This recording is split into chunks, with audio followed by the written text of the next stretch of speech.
Zdravím svoje sousedy. Vy se chcete stát osvícenými stvořeními z internetu? Máte štěstí dneska. Já budu váš průvodce. Získajte sofistikované zařízení, zvané mobil. Stáhněte si následující nástroje. TikTok je nutný k dosažení maximální lobotomie, se kterou přichází i schopnost telepatie. Zdroj?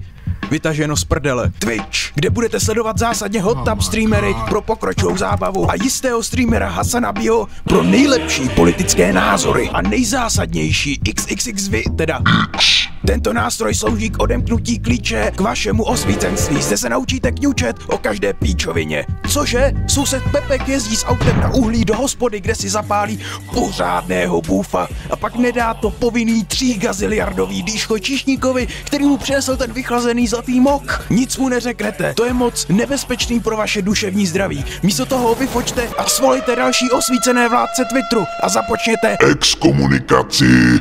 Pepek je nácek, je to Goebbels, on je doslova Fruit salad, yummy yummy. Přestaňte se hýbat. Tento krok je zásadní ke splnění vaší mise. Musíte nabrat aspoň půl tuny.